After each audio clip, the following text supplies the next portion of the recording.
Les bancanes. Bonjour Mohamed Kaki. Bonjour.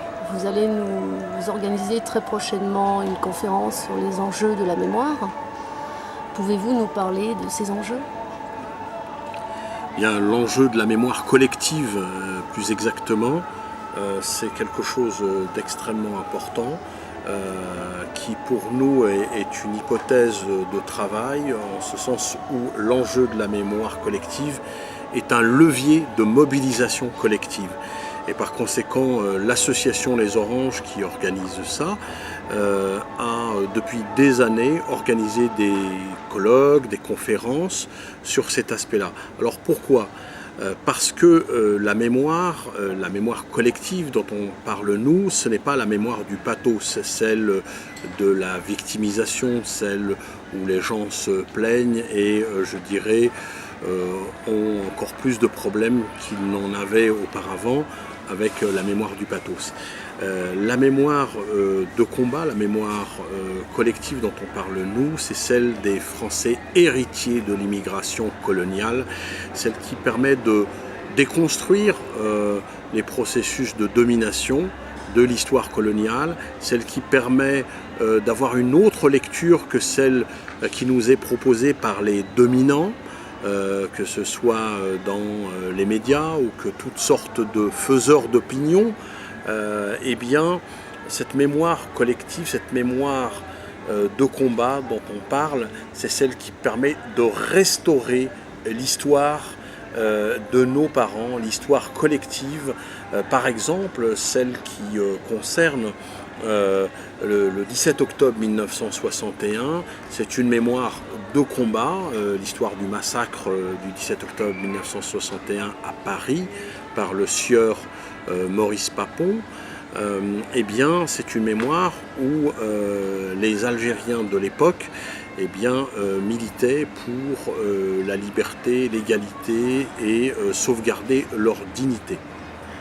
Donc aujourd'hui, l'enjeu de la mémoire, c'est aussi faire un détour socio-historique, c'est-à-dire comprendre quels sont les enjeux qu'il y a eu dans le passé pour pouvoir, je dirais, s'en inspirer aujourd'hui. Vous avez un deuxième exemple qui est celui de 1937, très exactement, dans un café algérien à Nanterre, et déclaré à la préfecture sénéoise, il y a eu le PPA, le Parti du peuple algérien de Messali Hadj, qui a été déclaré en 1937 à la préfecture sénéoise, donc à Nanterre. Eh bien ça, personne ne le sait, ou plutôt le grand public ne le connaît pas, et c'est quelque chose d'éminemment moteur, mobilisateur, d'avoir cette connaissance historique qui permet de restituer dans l'aujourd'hui. C'est-à-dire que l'histoire des Français héritiers de l'immigration coloniale n'est pas celle seulement de l'histoire misérabiliste des bidonvilles comme on nous le présente, mais bien une histoire sociale, une histoire politique, une histoire culturelle, une histoire des rapports sociaux, comme on dit, et qui permet d'être mobilisé. Donc c'est de cet héritage-là, et d'ailleurs nous donnons le mot héritage, comme vous venez de l'entendre, à chaque fois je parle le mot les héritiers, les Français héritiers de l'immigration coloniale. Pourquoi ? Tout simplement parce que habituellement les médias disent les Français issus de l'immigration. Et moi je refuse catégoriquement ce mot issu d'eux, parce que dans issu d'eux, il y a voix sans issue. Et moi je ne me projette pas dans une voie sans issue. Je pense que nous sommes nombreux à être fiers de se construire dans un héritage long et important.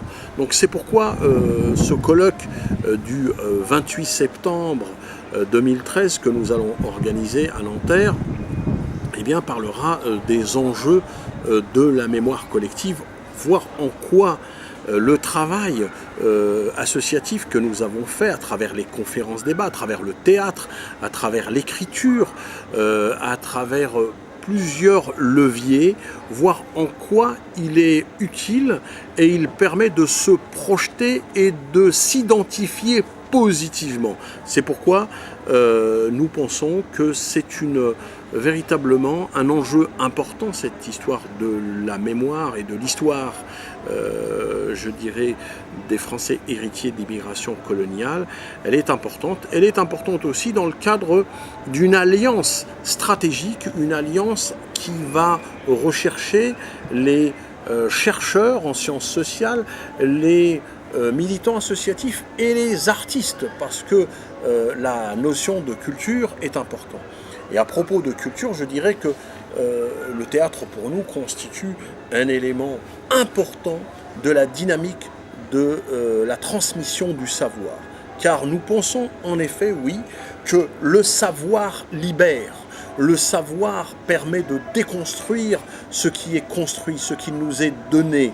Il faut toujours voir ce qui est caché derrière le voile du discours des dominants. Car les dominants nous cachent souvent la réalité, l'histoire telle qu'elle a été vécue par les gens. D'ailleurs, d'une manière générale, l'histoire des Français héritiers de l'immigration coloniale est souvent écrite ou dite par d'autres que les acteurs eux-mêmes. Et c'est pourquoi aujourd'hui, avec les moyens qui sont les nôtres, comme Internet, comme aussi les conférences-débats, nous tentons, nous essayons de voir en quoi ceux qui ont lutté jusqu'au bout de leur vie pour la dignité, eh bien c'est important de restaurer leur mémoire. Par exemple, je pense à un grand homme, un grand lion, comme je l'appelle, notre lion national qui s'appelle Mouloud Aounit.